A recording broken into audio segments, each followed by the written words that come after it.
Who came up with the idea for the book? A fan came up with the idea.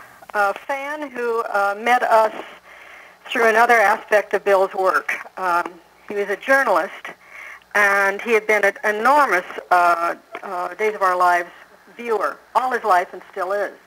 And then he got to know Bill, and then he got to know me, and realized that there was more to it than the characters we played. And he was very anxious to talk us into the idea of presenting a positive story.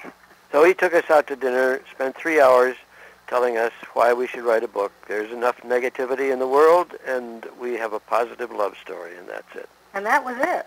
Yep. So how did you decide what to include in the book? We knew that we did not want to write just a fan book and just talk about the plots and the characters. We knew that we wanted it to be more a parallel love story of Doug and Julie and of Susan and Bill. And I figured we may as well tell the truth as we each remembered the truth. We had no outside ghostwriter. We had no one else's outline to follow. We talked for a moment about how to write it, whether it should be both of us coming out of one faucet, and decided against that. We do have different ways of expressing ourselves, and then it was much easier just to write our own thoughts. So did you edit each other? Yes, sometimes we would say, no, that's not the way it happened. Sometimes that gets into the book. But other than just spelling and punctuation and things like that, we really didn't edit each other a lot. For me, it was a great exercise in trust.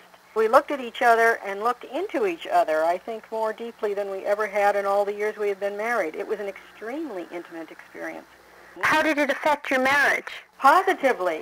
I would say it brought us closer together. Closer and more excited about the life of the mind, really sharing ideas. We tried to write about our lives before we met, and there were things that Susan learned, and there were things that I learned. And I would say that in some cases it was very healthy learning.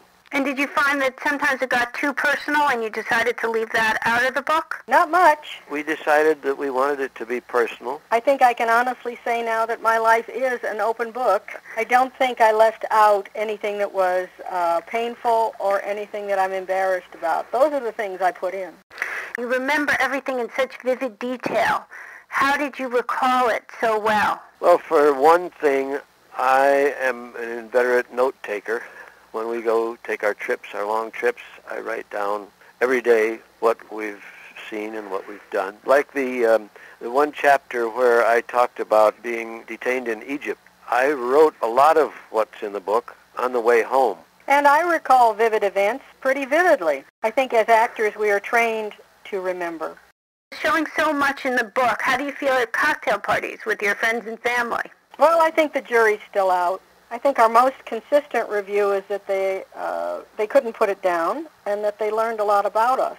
That's the way it was. There were some things in it that were difficult to write, but that's what we set out to do. I've learned from my marriage to Bill, it's better to tell the truth. What's the best advice you can give to young actors starting out today?